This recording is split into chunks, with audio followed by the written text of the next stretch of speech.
Duterte supporters nagmarcha patungong Senado, mga pulis nakaharang sa lugar. I-detalye mo balitang yan, RH23 Edwin Duque. Edwin. Tama ka, Ms. Topos, at hindi naman na nagpahayag ng kabilang salubin itong grupo ng maisog sa harap ng Senado. At yung wala namang naganap na kaguluhan kundi tahimik, pero yung piyesta nating kapulisan dito sa Pasay ay nagbarikada sa harap ng gate.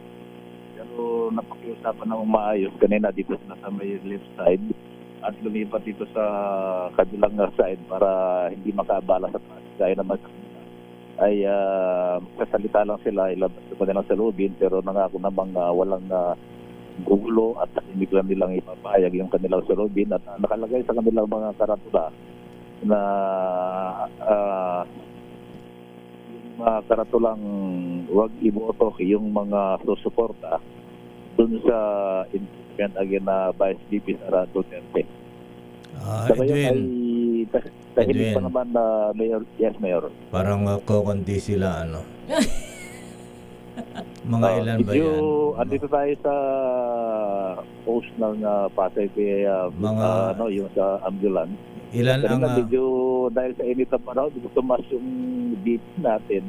Mabuti lamang ay may mga nakatambay tayong mga mobile ambulance. Sa ano sabi ng pulisya, mga ilan libo yan? Kunti lang ito, Mayor. Siguro mga, kung di ko magkakamali, baka hindi pa abot ng 100 o 100. Kasi kanina may mga kunti pa lang yung nandito at naragdagan. Wala dun sa tulay ng yung bandang bawa, nag-parade sila, papunta dito sa gate. At agad na sinalubong sila ng ating kapulisan.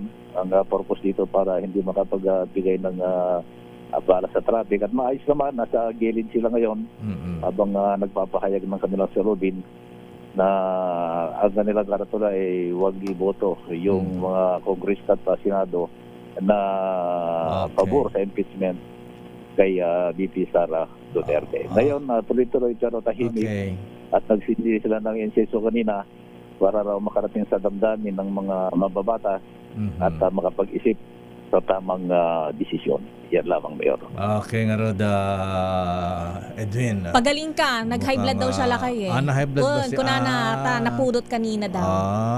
Kaya pinasalamatan ko itong mga ambulance na nakaparada rito, yung mga Pasay Police. Marami sila rito. RMDO. Ganun ba pa? Medyo bumaba naman yung ating kalipid siguro sa buwan ng init ng panahon. Nako. At kaya sabi nga natin kapulisan tayo, mag-ingat din, mag-ingat.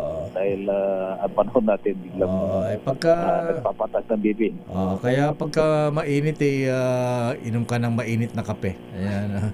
Dapat malamig na tubig lang para mahimas-masan yung akala ko mainit na kape. Ayan. Sige, ingat-ingat Edwin. Ayan. Inom ka kasi ng tubig. Tubig.